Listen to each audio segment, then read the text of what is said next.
the original intent was to actually go to Greece. And my nephew works for the government and handles classified information. So the State Department basically said, you're not going to Greece. So we were not able to go to Greece. But Matt really wanted to see Greek temples. So they did their research, and they found out that actually there are much better Greek temples in Italy than there are in Greece. So we decided to go again back to Italy. And I might be able to do this by hand. Let's see. Yes, I can. So we decided to go back to Italy, and we spent quite a bit of time there. And while we were there, we went to Naples so that we could go to Pompeii, which is someplace I had always wanted to go, and then Herculaneum as well. And that's a place I'd never heard of, Paestum, which we will talk about. Then we went to Sicily for a few days and saw the other Syracuse. Some of you come up and say, why is all the Syracuse stuff here? It's not us. It's the other Syracuse. And then we spent 5 days on Malta, which was fascinating. Then went back to Germany. He's posted in Frankfurt right now. So we were back in Germany. This is my nephew. It's my older brother's oldest, and his wife, Jo, my niece. She's a good reference point. Jo is exactly 5 feet tall. So whenever you see her standing next to something, it'll give you a good idea of exactly what that looks like. And so it'll be fun. And we'll come back to this. This is actually Paestum, one of the Greek temples there. So it was really a good spot. And we did start in Naples. So I flew first to Frankfurt. And then we really were looking to go from Frankfurt directly to Naples. Generally, when you travel around Europe, you find airfare is unbelievably cheap. You can usually go almost anywhere, particularly from a big airport like Frankfurt, for about 25 euro, except Naples. And Naples is about 400 euro. So instead, what we did is flew to Rome for about 40 euro and took the train from Rome to Naples. And it was a real interesting trip to do that. Did the sort of planes, trains, and automobiles run. And this was on the high-speed train. And when we got to Naples, we took a cab, and I'll show you the Naples streets in a minute. The cab driver was going probably 40 miles an hour on streets about as wide as this aisle, and he had no idea where he was going. On top of that, he kept stopping and asking people where the plaza was that we were staying at, and they jabber away at him and point this way, okay, and off you go.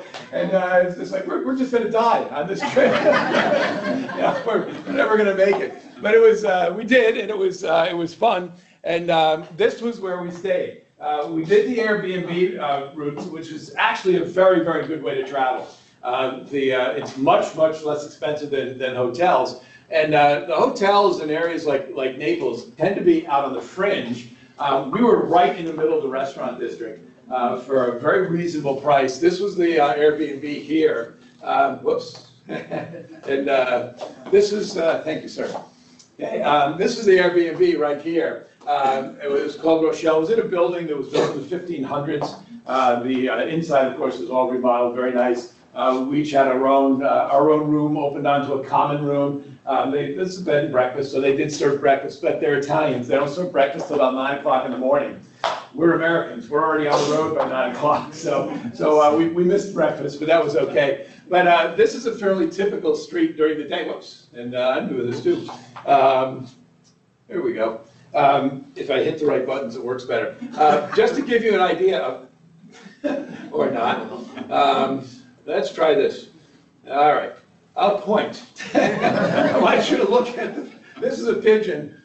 It's not a huge pigeon, to give you an idea of how narrow the roads are. And they drive like maniacs.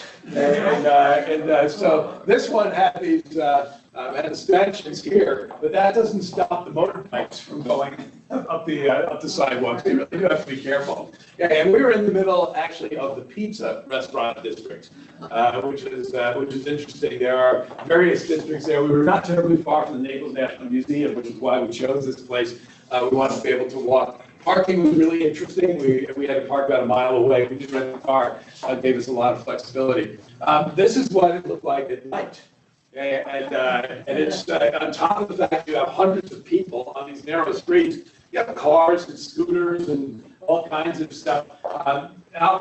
Basically, this, especially on a Saturday night, out till 3, 4 in the morning. They don't even get started until 9 or 9:30. at night. But it was a lot of fun, and you can see all these light places down to the right. Every last one of them's a pizza place.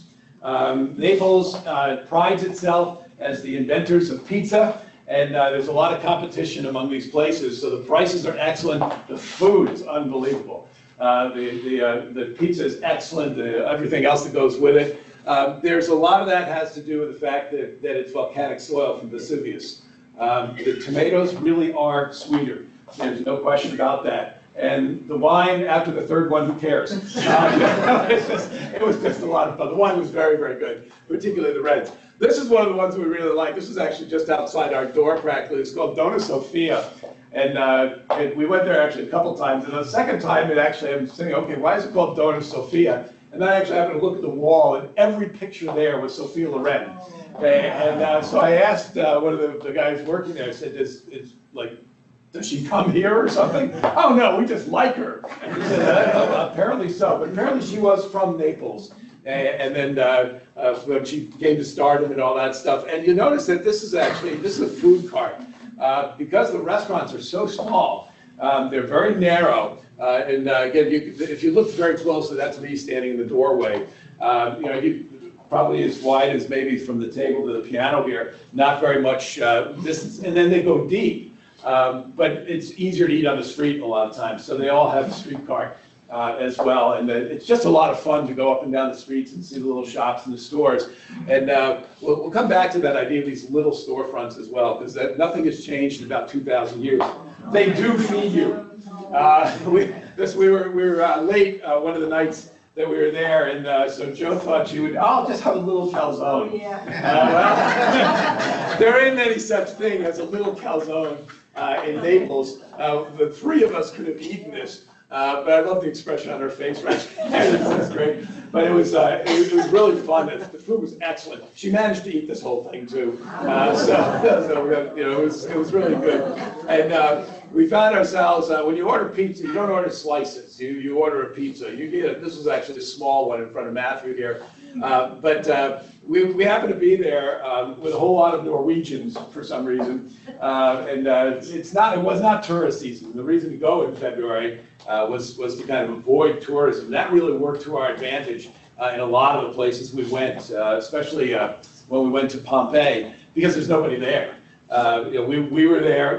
There may have been 1,000 people there, but 1,000 people in Pompeii is nothing.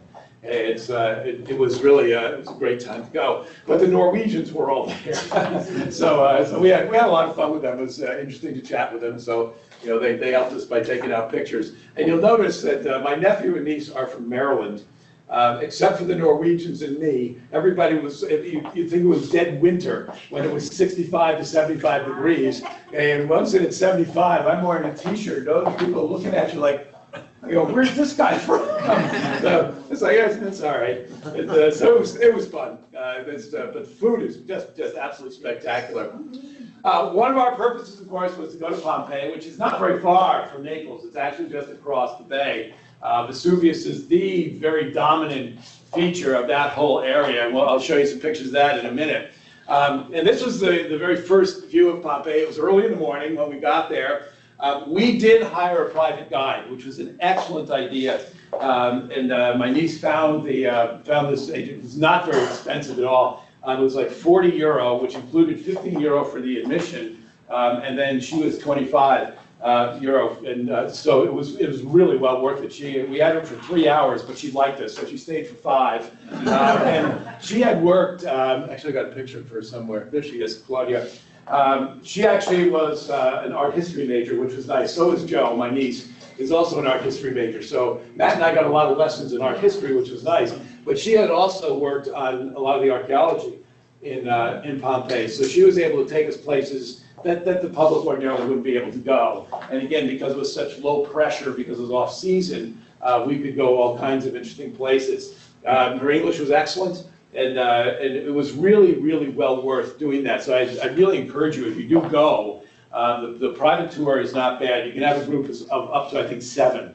And it was just an excellent way to do it. And she was very personable as well, which didn't hurt. And she also was with us in Herculaneum. But I'll back up a little bit. I didn't realize that Pompeii was actually a coastal city until 79 AD. It was, the coast used to be right here. Whoops. Right where the food is.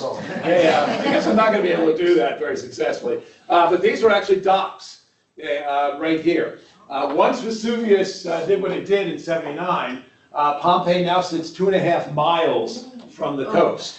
And all of that between Pompeii and the coast is volcanic fill, which gives you an idea of how devastating and how huge that explosion was in 79. So these are dock areas. This is known as the Via Marina, which is the way in from the marina, as you would expect. And so we're looking at the coastal portion of the city, and it is massive. They think 11,000 to 12,000 people lived here at the time of the explosion, and it had actually emptied out before that. 12 years before the explosion, they had had a massive earthquake, and it had leveled portions of the city. And some of the city, when we show you some pictures of the Forum was actually still being rebuilt from 12 years earlier, when it finally got covered with about 25 feet of ash. So that was a shock to start with, that this was all dock areas, and it's interesting. This is a little bit closer picture of that. These are all storehouses and warehouse areas, and then basically homes for sailors, hotels, things like that. And the types of things you would expect on a waterfront. Make sure I don't go past that. Sorry about that if I'm wandering out over there. But again, to give you an idea, the roadway going up over here to the right, the roadway going up was quite steep, and it was done that way intentionally because this was a civilian passage. This was not made for cargo or freight. This was for civilians, basically, and people who were coming into the town for business and the residents. So they made the road a little steeper so that it was harder to get things up there that shouldn't be going up there. So it was, the Romans, they think about that kind of stuff. Yeah, it was interesting. And again, give you an idea, if you look behind us, give you an idea of what it looks like. There are ruins, there's no question about it. But a lot of it is incredibly well preserved because the ash, when it covered the city, covered it quite quickly, basically snuffed out all the oxygen. So things didn't rot, and a lot of things were preserved. Now, the weight of that over 2,000 years did collapse roofs, things like that. But by and large, things were pretty well maintained inside. And it's in this kind of crusty stuff. They were actually digging, one of the areas that they were digging in, you could actually see what it was that you would do the excavations through. Not bad. Once you broke through the surface, it was kind of not exactly powdery, but it was very loose soil. So it was relatively easy archaeology compared to Herculaneum that we'll talk about in a little while. This was a huge city. It was a Greek city to start with and probably founded before the Greeks when they got there. There are 5 major roads. They're about a mile long each. And they're pretty sure they've gotten most of the major sections of the city uncovered. But there's still a lot of work being done on 2 ends of the city. And they just keep expanding and finding more and more. But this is a very typical Roman road put over a Greek road. And the reason that that's important is a Roman city would have had sewage. Okay? They would have had underground pipes. They would have had an underground sewer system. The Greeks didn't do that. So the sewage system here, every night or every couple nights, there are cisterns located all over at the edge of town, and all of the fountains, which are found fairly frequently throughout the streets, all have plugs in them. And what they would do at night, the reason for building these, the curbs up like this, they would literally release the cisterns and release the fountains, and everything would wash down the street. And you notice the street goes downhill. But in order for you not to have to walk through all that slop, if you look way back kind of in the corner, you see the 3 stones back there. That's the crosswalk. So that you could not walk in all, there's animals and everything else going around. You did not walk in the street. You walked on the sidewalks, which is what they were for. And they were, you can see, about 2 or 3 people, pretty convenient. These were all shops on the right there. Anything brick is Roman. The Greeks did not use bricks, they used stone. So when you see a lot of brickwork, you're looking at Roman works. And if you see a mixture of brick and stone, they're probably building on an existing Greek building, or whoever else happened to live there first. So we notice in Pompeii, there's a lot of repair work that's done in brick. So a lot of the older buildings collapsed in that earthquake and then were repaired with the brick. So it's interesting. But again, you look at how narrow all these storefronts, everything you see here is a storefront or a house front. Very, very narrow, fairly deep, but very narrow, just like they are today. And nothing has changed. It's kind of fascinating. There is artwork everywhere. Phenomenal mosaics. Now, most of the really, really good ones were lifted out of the city years ago. They started archaeology work in Pompeii in 1758. Okay, so they've been doing that for almost 300 years now. And so a lot of the very, very fine stuff is in the Naples Museum, which, if you go, is well worth the time. And I would recommend going. It doesn't really matter which way you do it. My brother was there a year ago. They did it the other way. They went to the museum first and then Pompeii. We did it the other way around. It doesn't matter, but do make sure you go. The museum is absolutely spectacular. And they have really some of the best mosaics and some of the best stuff there. But this is one of the first ones you come across. For some reason, they never pilfered this one. This was outside a house, and this is actually a fountain. It actually stepped down toward you. It's Mercury or Hermes in there. That's all mosaic. Okay, that stonework in there is all mosaic. And some of them, I'll show you a couple examples in a little bit. Some of them are unbelievable. They almost look like photographs. And they're all over the place. This was a very wealthy city. It was a vacation city. It was for the rich of Rome. And then, of course, just like any vacation town around us, all the subsidiary industries are there. You know, you have to have fast food places. You have to have places for people to stay, and all the things that go along with a tourist town. And that's all here. But in their villas and in their apartments and all that, the artwork is just unbelievable and incredibly high quality. This was kind of fascinating. We looked at the street. You see all the white pebbles there? It's okay. What are they for? They're there to make the street show up better at night. The Romans did that. That's not something that was added years later. Because in twilight and all that, you still had commerce going on.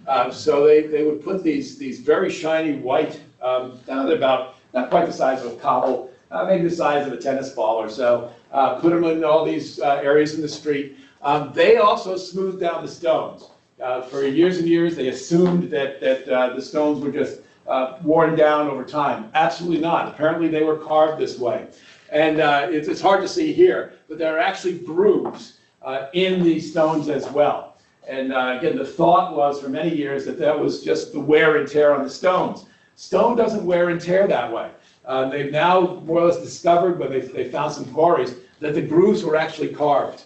The Romans standardized the size of chariot wheels so that as you're laying the road, you can put the grooves in there. It also kept you in the lane you're supposed to be in, okay, which the modern Italians have no concept of. But it was a kind of an interesting part of that. So you got to see this very, very clearly. And we were there early enough in the morning. It was kind of it's shadowy. It wasn't dark by any means, but you could actually see how this really emphasized the road. Please, question. What was the content of the stone? These stones are a quartz of some sort. The other stone is the volcanic basalt. Okay, so it's very, very dense. Basalt is the next hardest common stone to granite. Okay, so it's that same kind of quality. So there's no. By the way, if those out there have a question, please ask. I think there is a way to do that, and we'll find out. And if you could repeat any questions for the RNs. Oh yes, yeah. The question there was, what are the stones made of? And so I'll try to be good about that. So there was another hint someplace. Okay, great. But it was fascinating. Now, this was the one place that was crowded. No place else is crowded. This is the brothel. So everybody goes there to see this is actually, what you're looking at is the menu. And this is the sailor's brothel. This is the first one you come to. There are a number of them throughout the city. As you went further into the city, you actually got to the upper class brothel. It had the exact same menu, by the way. It was a little larger, perhaps. And so what you see are all the things that you could do Underneath them tell you what room to go to. So you see the 3, the 4, and so forth. That's telling you what room to go to for that. And then the price list has been over the years has been defaced and stuff like that. But so a sailor who could be from anywhere in the Mediterranean lands at the port, is a major port. Could walk up and take a little recreation and not have to speak a word of Latin. Okay, just point to whatever it is, and that's that. It was a very popular spot of tourists. The one uptown was further. There was no crowd anywhere else. Okay, and we actually had to wait in line for a few minutes to go see this. So everybody wants to go see that. Okay, and the beds, by the way, were made of stone. So, the wise entrepreneur who built this place understood clearly he wants fast turnover. So stone bed was, not looking too comfortable. Okay, and again, just a little more close up. Okay, and you can have anything you want. Women, men, boys, girls, whatever. There are pictures of it all. Okay, and so it's interesting. And these were all frescoes, by the way. So this is they're not painted on the walls. It's actually frescoing. You actually pigment the plaster itself, and it becomes part of the art that way. So it's a very elaborate process. And the frescoes are unbelievable, not just here, but the artistic frescoes are amazing all over the city. The male symbol was all over the place, and supposedly, I'm not sure how anybody figures this out, but supposedly it was a sign of good luck. And also a sign that it was an honest merchant. So there are thousands of examples, most of them in the Naples Museum. Most of them have been taken out of the town, and some of them are just absolutely hysterical. Large to ridiculous portions and stuff that people apparently hung coats on and things like that. And it was really funny. In the Naples Museum, they started gathering this stuff again in the 1700s. And of course, much different time period than we have today. You still must be over 12 to go into the erotic room. Okay? But up until the mid-1900s, you also had to be, well, first of all, you had to be male, and you had to be of good character before they would allow you into the erotic room. Now, I'm not sure who tested that, but there were all these rules to go in there. And you do go in there, it's like, oh my God, well, we know what these people were thinking about all the time, because it was obvious. This one was carved right into the street, and they believe that the building there was probably a shop. And so the owner is telling you right from the street that I'm a man of integrity and honesty and all those good things, or something else perhaps. But it was really funny to see this carved right into the street. And so it's the only one that they've discovered in the street, but it was there, and again all over as a symbol of the city. So it's just one of those things. Now that's Vesuvius in the background here. And this was one of the main market areas. The markets were very important to this town. It was still an important trade town, even though it was a vacation town as well. So you had a lot of products, a lot of produce and such coming in from the countryside. There's a river that flows not too far away, not navigable, but one that would provide water for the fields. And this was one of the main market places. And the pillars, which now are all brick, and I'll show you a picture of this too. They would have been built out of brick, unlike the Greeks who built them solid out of marble and such. So they would build it first out of brick, and then they would coat it with plaster, and then either paint, fresco, or mosaic the plaster. And so it was a very, very elaborate thing, and this would have been an absolutely gorgeous area at the time. You don't see a lot of the marble cover here. It was probably there in some of the buildings, particularly the public buildings. You can generally tell because marble was put up as a facing, and they would have the marble square, and then a rod would be attached to the back. So if you see generally square holes in the side of a brick building, it probably had a marble facing at some time. Okay? And then as happens with cities, people say, hey, wow, there's marble in those ruins, let's go get it, okay, and use it for something else. So that happened. But this, again, a major market area right here, that would have been covered with either an awning or a wooden roof. Okay? It was still hot in those days. So anytime you see pillars like this on a street, there would have been some covering over it. As well to keep you in the shade while you were shopping in the small shops. Okay? And again, look how wide the street is. You can see some people in the back. a gate leading to another section of the city. But take a look at Vesuvius when we showed it again, at the shape of it. It's interesting to give you an idea how much of that mountain came off. It's absolutely incredible. This is one of the baths. Baths were really big for the Romans, and there are a number of them in Pompeii, and they were all public. There was no such thing as a private bath. The public was allowed to use them. However, the wealthy citizens got to go in the morning when the water was fresh, and everybody else got to go in the afternoon, because they only changed the water once a day. But they actually thought these things were unbelievably constructed. This is actually one of the changing rooms, okay? And there are separate ones for men and women, and they're oftentimes, not as much in this one, a lot of times there are niches and where they probably had pegs on the sides so you can hang up your clothes. But because you are changing here, the floor and the walls are heated. Okay, so it was not cold. And the way they did that, this one also had this nice little fountain in it. But behind this, there is a room called the cauldron, not a big surprise, where they actually boiled the water for the hot bath. There are always 3 baths in a high-class bath. You had a cold bath, you had a tepid bath, and then you had a hot bath. And the idea was to go from one to the other. You started cold, warm, hot, warm, cold, and then you were done for the day. Okay? But this room, they heated it. It's hard to see here. The floor was actually raised, and the hot water going to the hot bath actually flowed under the floor. But it also flowed inside the walls. They actually had piping inside the walls, so the walls were warm as well. And so all this warm water is flowing through this room. Then to make sure that you didn't have cold water dripping on you from the ceiling, if you look very closely, you can see the ceiling is ribbed. And so the idea is the condensation would go up, get caught in the ribbing, and then run down inside the walls where it would be picked up by the flow of warm water. So this was unbelievably engineered and thought.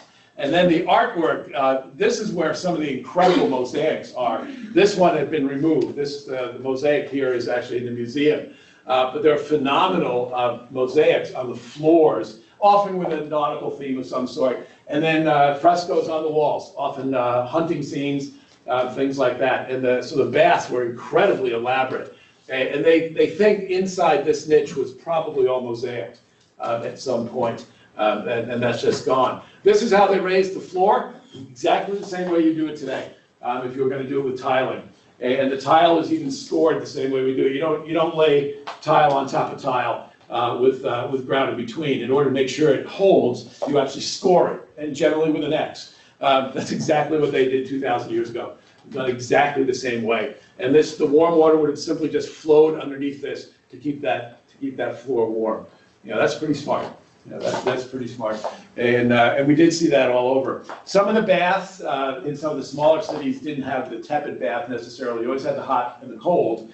Okay? So these were really sort of high-class baths, which is interesting. They did have a theater that was way on the edge of town. Probably started out as a Greek theater, and then the Romans rebuilt it. It's still used for plays and for presentations. And you see way back down below us, there's a guy in red. He was talking, and we were up probably 3/4 of the way. We could hear absolutely every word he said, just as clear as you and I are speaking today. It was just unbelievable. They think somewhere around 1,500 people could sit in this pretty comfortably. It may have actually had extra tiering on it, wooden piers perhaps, so that you could fit more people. But it's still unbelievably acoustically sound, in very good condition. This obviously got buried in ash, but again, it's an older Greek theater that was then changed by the Romans. Please, question? In Verona, I sat in a theater just like that, watched an opera. It's still operable. Oh yeah, many of the comment was that many of these if you go early and you eat and you sit. Oh yeah, and enjoy a play and stuff like that. Absolutely, they still do performances in this one also. Yeah, it's really fun. Yeah. Is that the underneath, and is that preparation area? You need to repeat the question. Right behind. Yes, the question is behind. Is that I used a pointer, but I'm afraid I lose the picture. This area is sort of off to the upper right quadrant here. That is the prep area for staging. And like many of these theaters, they could move people through underground passages so somebody could pop up. They could move animals back and forth if they needed to. Probably dressing rooms. There are a bunch of small rooms behind that. And then there are there's some modern conveniences behind there as well for modern actors and all that. But this is actually one of the few areas where they had allowed modern stuff to intrude. You do find occasionally, you'll find awnings over things. Generally what's happening there is it's either a very sensitive site or there's current archaeology going on there. And because the sun is so intense and it does rain, they're keeping that clear. So if you saw an awning, that was kind of a fun place to go because something neat was happening there. Okay? And again, because we had the guide we did, she could get us into those spots, okay? which was really fun. So we did get to see some of the archaeology being done. They also had a Colosseum here, by the way, a fairly large one. I don't think I included a picture of that. That's one of the more recent things that's been uncovered. And they also had a big gymnasium, as they called it. Gymnasium was an outdoor area for sports and recreation. And it was as large as any indoor stadium that we have today. And this was an outdoor with lots of pillars, so there was some sort of covering over it at some point. And they were all sort of at one of the ends of town. That now goes toward the modern town of Pompeii, which was there. This is actually Vesuvius again. This was the main forum area of the town. This was the civic center of the town. The temple of Jupiter was here, the most important god. The actual forum was here. All the civil administrative buildings were here. And the most important markets were here. And the most important market in Pompeii was the wool market, and it was owned and run by women. So the Romans did not, even though they were a patriarchal society, obviously women could be pretty important. And one of the fun parts about that marketplace is when you step in there, there's this huge trough next to you. And it's like, okay, you know, what are they for watering animals or all that? And our guide laughed and said, no, that's so that when you get the urge, you can use that because they cured the wool with urine. And this is a way for her to get free urine. So that was what they. So I imagine it was a little smelly place, but it was kind of neat. There were actually public toilets around from the Roman days as well. Those did in fact have water running under them. So they again this did not have a sewer system as some of the other ones did. But again, you see all the brick. This was an area that was destroyed by the earthquake 12 years earlier. And all these pillars that you see were broken down, were in the process of being repaired when the top blew off the volcano. But take a good look at the shape of Vesuvius. Now, Vesuvius is a big mountain, and we'll be up there in a few minutes. But take a look at the shape, and just keep noting that shape. I'm going to show you an illustration made contemporary to Pompeii's existence of Vesuvius. It's very different. There are all these big sculptures laying all over the place, and it's like, okay, how come? It's a modern UNESCO art product. This apparently is a trend in UNESCO sites to put modern pieces of art in the middle of the ancient sites. I found them a little distracting. My niece, who's the artist, thought that they were spectacular, so it's all taste. Okay? But it's interesting. But this gives you an idea. Again, the forum area is here, and here you can see some of the plaster that has stayed on these. Those are still brick pillars that have been plastered over. To give you an idea of the size of this central core of town. It was quite big, quite important. Again, this is where all the real important buildings are. This is actually a fresco that shows you what Vesuvius looked like before it looked like this. And again, take a look at how steep. Right now, it's cut off right about here. So literally half of the mountain blew off and just covered the city with ash. Later on, lava came out of it, poison gases, which were very deadly. This is actually a tribute to wine. And there are still vineyards that go all the way up to the side of Vesuvius. It really does. The grapes taste great. There's something in the volcanic soil. I said the tomatoes taste excellent. What the symbolism in this is really kind of interesting as well. Of course, you have Bacchus over here. Dionysus covered in grapes and things like that. But notice a number of times, we're in the museum especially, there's this motif of a snake about to eat an egg. And to me, immediately, you look at, okay, it's a life and death symbolism. Not there. It is a life symbol, but it's actually a good luck symbol as well. to them. You know, how they figured that out, I don't know. But in fact, you see that motif a great deal, either an egg in the mouth of the snake or the snake, in this case, about to take an egg on a platform. That's fairly common. Okay? And, but again, to give you an idea here of what Vesuvius might have looked like before the top blew off, and you know, 2,000 years ago.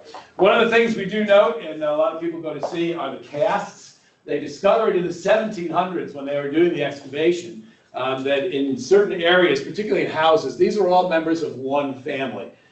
This was a house way on one end of town. 14 members of the family obviously are there. You can see there are some younger people, probably preteens. There are some older folks. Every now and then there are pets, a number of dogs, things like that. What they discovered is, of course, the people were encased in ash, and then the ash hardens, and then the bodies do what bodies do. They decay and so forth, leaving a gap, okay?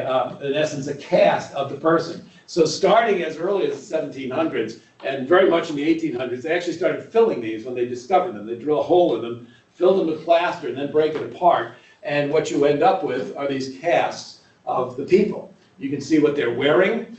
You can see, obviously, what position they were in. Many of these people, they think, were actually poisoned. Because when the ash came shooting down the mountain, it was actually preceded by a whole lot of sulfuric gas, okay, that would have killed people very, very quickly, and then covered them in ash. And there are actually, there's a couple of places, there are a few houses where there are skeletons, which are very rare, because most people were covered in ash. And what they now think is those were robbers who came afterwards. Okay, they would break into the houses, assuming that there were goodies in the house, and they would actually lower themselves through the roof and then be subject to the poison gas themselves, okay, and killed in there. And then they're laying on top of the ash pile. And there are 3 or 4 houses where that was true. One of them, they still had all the digging stuff with them, so you can see they were there to rob the house.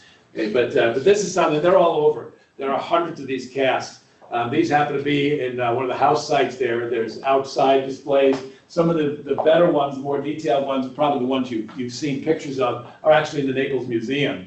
And one of the famous dogs is actually sitting right in the market square, so that you can see that as well. You can see my nephew there looking back. So it's just part of the fascination of Pompeii. But it gives us an interesting idea. How big were the people? What were they wearing? What were they doing at the time that this took off? How surprised were they? Some people managed to make it to different parts of town. And some were sitting up. Obviously, they had a little more time. These folks, some of them they think were actually caught sleeping, okay, which might have been not such a bad thing. Have you determined what size they were? Were they smaller people or larger? There's a pretty good combination. The question is, what size were the people? There's a pretty good combination. There's some definite 6-footers in there, and there are generally, probably the men look like they're 5'6" to 5'8". Women a little bit smaller. On a world scale, actually, that's still pretty average. Yeah. So, but there's definitely some taller people there, and there's definitely children there as well. Yeah. So forth. So, please. Are the casts in place at the time of the explosion, or is this a collection? That's a good question. The question is are the casts in place, or is it a collection? These are in place, but there are others where they've been gathered for collection. When you go into the main entrance from this out of Pompeii, you actually walk through this huge area where they probably have 50 of these, and they've obviously been moved there. But these were members of this household, as far as they can tell. And some of them are definitely dressed as servants. Some of them have a little bit higher class dress on, things like that. So this was a household in this case. This is one of the mosaics. Now, this is up from the museum in Naples. These are unbelievable.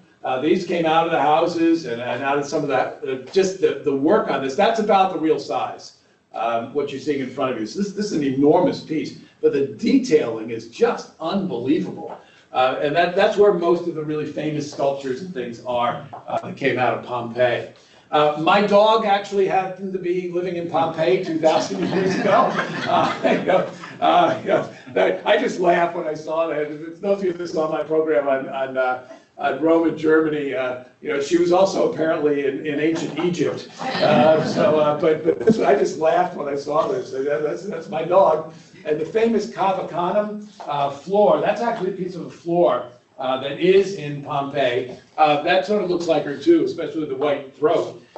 They think that was actually a Latin instructor's house, because as you go through the house, not only do you have the beware of dog right at the doorway, but there are other things in the house where there's a mosaic on the floor illustrating something, and then a Latin phrase. The people that lived there did not necessarily speak Latin. They had actually rebelled against the Romans in the Republican period, and many of them probably spoke a different language. Some of the famous portraits that you see in the museum today, they pointed out ethnically the people are slightly different. They were not as Italianized as the Romans. They actually had a more Greek look to them. And so they think that some of those folks were living there as well. So, and it was a trade city, so you saw a lot of different languages. When Vesuvius erupted, did any part of the city survive, or did any people on the outskirts survive?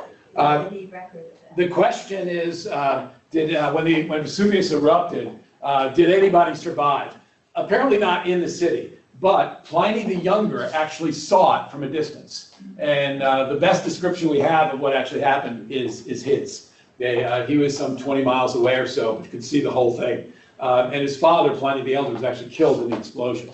So there are some descriptions of that. What year did it? 79 AD. 79 AD. Pardon? Antietam. Yes. And so it was devastating. It's well recorded. It's an interesting description of what happened. But the city itself was gone. It was not resettled until much later. Because the land is still favorable. And like many places like that, the city, of course, was covered with ash that grew over eventually, and then people farmed on it. And every now and then farmers would turn up, look at this, that came out of the ground here. Eventually, again, it's in the 1711, whoever was king of the area at the time started looking at some of the things that people were turning up and saying, there might be something more to this. So started digging. And then discovered it. First formal archaeology is in 1758, and a lot of it was done in the 1800s. Where that was very popular. So it's interesting. Look at the detail of this. Is that phenomenal? This is, again, that's about real size. And this is my niece just looked at this and said, this looks exactly like the Flemish master paintings from 1500 years later.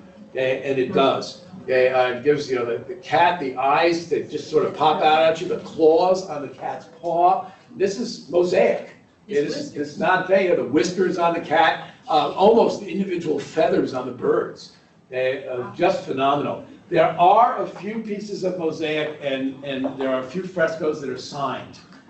Most of them are not. So there obviously were some very key artists who probably charged a lot of money. And there are a bunch of shops throughout the town that specialized in mosaic or in fresco art, and you can tell by what's left in the town. Question? Well, it must have taken years to do some of them. I would think so. And you just said that they were well paid, and Oh yeah, yeah. There's a lot of money in this town, and when you look at what was left, you can tell. But this is just absolutely stunning, and there are dozens of these of all sorts of varieties of things. But this one just absolutely stunning. This is how those pillars were made. You can see the brick on the inside, and then a plaster layer, and this one was actually mosaicked over. So again, a lot of money to do that, and the mosaic work is just absolutely spectacular.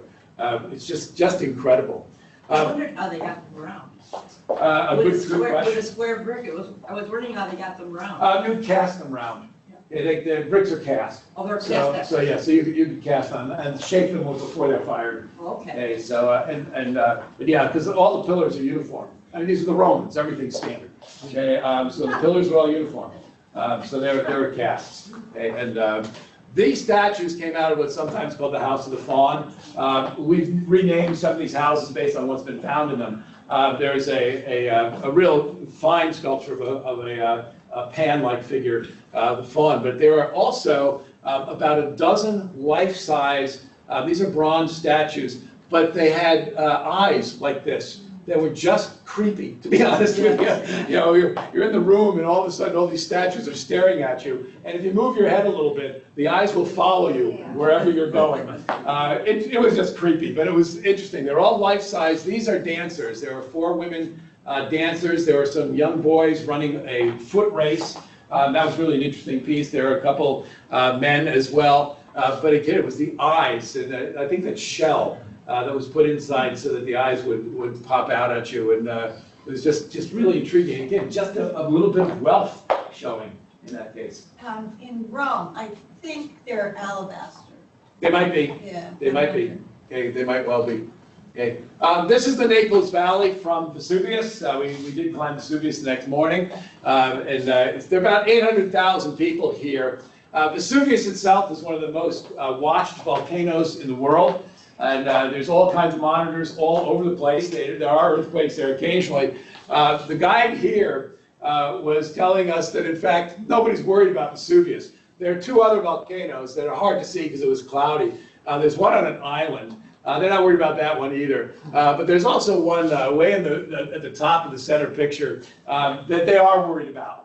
That one has not gone off for 250,000 years, so they think it's due. Okay? Now, that might be 10,000 years from now, but that's close in geologic time. There is an evacuation plan, and I asked him, said, how serious is anybody about the evacuation plan? And he just laughed. So apparently not. But again, you've got 800,000 people living here that are surrounded by these volcanoes. And they do sit on a tectonic plate. That goes all the way down the west coast of Italy, through Sicily, through Malta, actually, and into North Africa, okay, where the plates are coming together. So there's a lot of volcanic and earthquake activity. And if you've been following it all, you know that central Italy particularly has been rocked several times in the last couple of years with big earthquakes. Vesuvius itself has not gone off since 1944.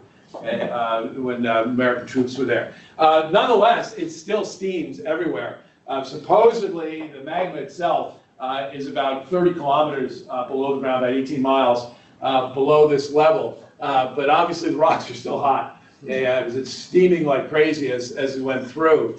And you used to be able to walk all the way around the cone. You no longer can. One of the edges is unstable. But it was still fun to do. You can see the steam rising behind them. This is all volcanic rock from past issues. And I do have up here, when we take a break a little bit, these are called bombs.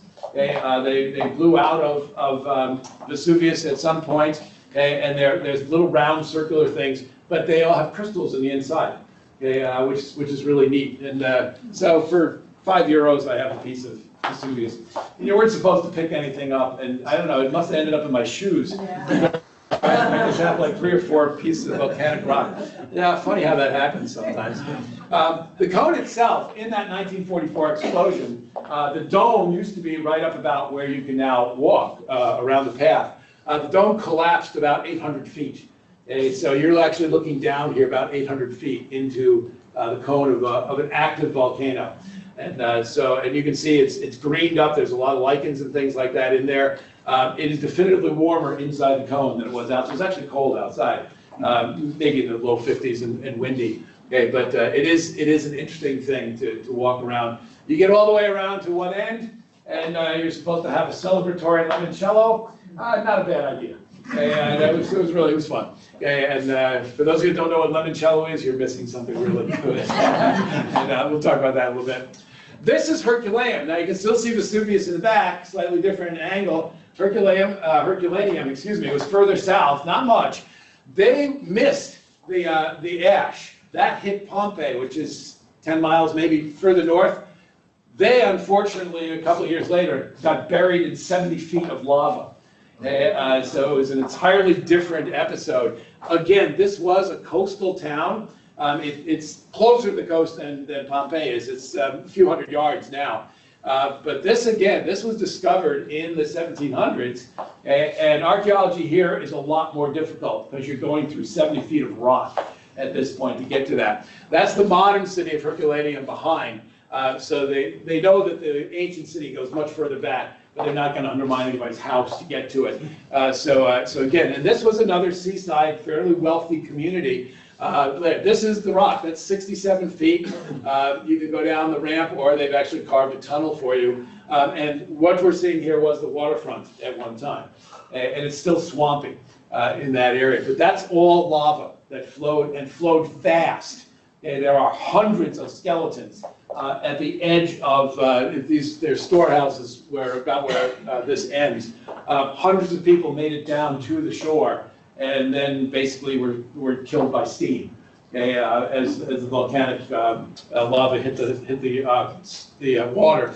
And some people had actually made it into boats. They've actually discovered in this swampy area boats loaded with skeletons, people. The water literally boiled underneath them, and they were killed.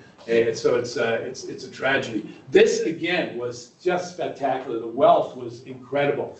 This kind of interesting shade of red is all over the place in the frescoes, and it's a local product. It's just like paint. The reason we have red barns in this country all over the place is because the easiest paint to make out of the soil in your backyard is red.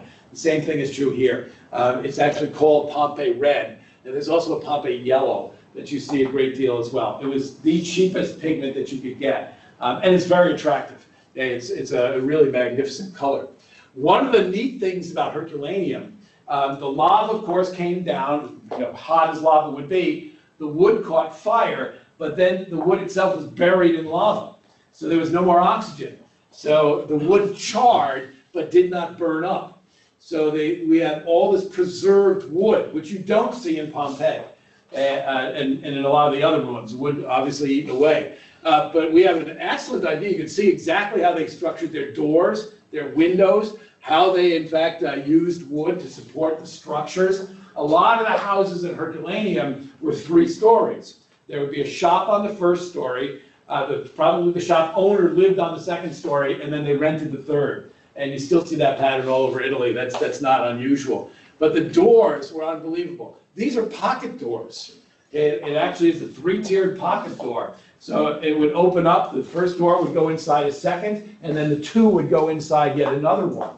And that to me was just absolutely amazing. And that's wood grid work in the back between the house and the garden. This is a fairly typical atrium in a well-to-do person's house. You generally had a fountain in the beginning, oftentimes fed right through the roof. The roof above the fountain would have tilted down so that rainwater would have fed your fountain. But it's a fascinating place. This is a fairly typical house of a well-to-do person. His office would have been here. So you would have received guests in this very nice, cool area. There would have been an office here, sometimes a waiting room here, guest bedrooms on the other side. So sometimes the frescoing in there is very fancy. It's really, really neat. And then again, you can see the remnants of artwork all over the place. And then a niche for whatever god or deity they were celebrating. And that's pretty universal. You see that all over. Oftentimes, as in this one, there's also a little staircase that leads to several small upstairs rooms. They think those are probably servants' quarters. And so it's a standard layout. This is a Roman city, not a Greek city. So it was complete with piping. The lead pipes are all over the place. There's a sewer system. And you can actually again, being with the guide was nice. She just walked over and pulled one of the manhole covers up from 2,000 years ago, made out of stone, so that we could poke our heads down and take a look at the very elaborate sewer system. And so it was really kind of neat. But these pipes are all over the place. Generally, the well-to-do would have had water coming right into their houses. But again, there were cisterns way on the edges of town that kept water flowing through the town. And then, again, they had a sewer system so that the public toilets and all that went right into the sewer system and flowed out of town. So that the town How would they refill the cistern? Rain, generally rainwater. And there's also, there are streams. Yeah, there are streams nearby. There's no evidence of an aqueduct here, so there's, apparently they diverted the streams. But rainwater as well, it does rain. It's not desert, but it is interesting. Here you can see again the brick columns that would have supported probably an awning in this case. This is a shop area in this case. The lead pipes, of course, have interesting problems because the wealthy had lead piping right into their houses. They also drank their wine out of lead cups because the wine was so awful, apparently, that something in the lead sweetens the wine. And you also put burnt toast in the wine to make it taste better. The upshot of that is that the wealthy died young. The average death rate is about 10 years earlier than the not so wealthy because they couldn't afford lead cups. They were drinking out of clay cups. And they had to go to the cisterns to get their water. So they were not being poisoned by the lead. So they tended to live a little bit longer. And there are cemeteries about in all these places. They have found some outside Pompeii as well. So they have a pretty good idea of what was going on. This is a fast food restaurant. Very few of the places had kitchens. Some of the wealthy places had a kitchen, much like you see later on, a kitchen sort of off the back somewhere. But most of the small shop houses did not have kitchens. So apparently people ate out a lot. Now this is marble. They would have had a number of different dishes, generally gruels or soups, things like that. They would have been made in these big cauldrons in the back. There's a heat source underneath this, small fires that would keep it hot. And some of them actually still have their price lists up, painted on the back wall. So you can see how much people were paying. Very inexpensive, still very inexpensive to eat in Italy. Very inexpensive, and they're all over the place. There are dozens and dozens of these throughout the city. So this is where the people went to refresh themselves. This is one of the frescoes inside. Look at the artwork. This is phenomenal. This is something, again, my niece was talking about. This is not restored or rediscovered until really almost the 1500s, of that particular art of frescoing. And they're incredibly elaborate. Lots of gods and goddesses, lots of stories. The Greek myths were still very, very popular. A lot of hunting motifs in a lot of the houses. Stories of Diana, things like that. Hercules, very popular as well. You see a lot of the 12 labors in these places. But again, look at all the scroll work and just the fancy work that's done in the house. Just incredible. It's absolutely incredible. And again, the depth, these are not pillars. That's actually painted in there. So you get that three-dimensional pop in there. It's just unbelievable. Unbelievable. This is a wine shop list. There is graffiti everywhere in both cities. It's all over the place. Some of it is very intentional, like this. This person is advertising the wines. The local wines were the cheapest, not surprising. The very fine wines came from Sicily at this point. And the name of the shop and all that. But you also see political graffiti all over the place. In Pompeii, there's a house, Cornelius's house. You're not allowed to campaign yourself. That was considered bad taste. But so Cornelius's friends apparently wrote all over the wall outside his house what a great guy he is. So there's all of this Latinized graffiti about what a wonderful person Cornelius is who lives in this house. But apparently Cornelius, theoretically, didn't put it up there himself. But it's all over the place, and all sorts of interesting things that they were talking about. Dissatisfaction with this, ads for upcoming plays, things like that, just all over the streets. It's really interesting how that happens. Again, another market area, give you an idea of the pillars in this case, and also, again, a lot of the wood. Now, they had a disaster in the 70s. There was a technique for preserving wood that they thought was really going to work here, and they injected a lot of the wood with plastic. And the idea was that that was somehow going to preserve the wood. They didn't take into account the heat. And so the plastic has actually melted out of the wood and is now, it's a mess. It's all over everything. So they're now restoring, they're trying to get rid of that and restoring the wood back to its more original condition. But again, a nice area of markets, too small, nothing big, a nice small area. We did wander around Naples at night. If you stay in certain areas, you're okay. Naples is not necessarily the safest city in Europe, but there are neighborhoods that are absolutely fine. And I'm always interested in statues. Who is this person? Why are they important and all that? Well, the only thing we could find out about this statue is Eddie. Okay, so apparently this is Eddie. There was no other name on it. There was nothing. Whoever he is, there he is. But it was Eddie. So I just thought that was funny. And enjoyed it. If you had seen Naples, if this was an American city, you would be running out of the town. There's graffiti everywhere. There's garbage everywhere. If it makes it into a garbage can, the Italian garbage men pick it up. If it doesn't, it just sits there.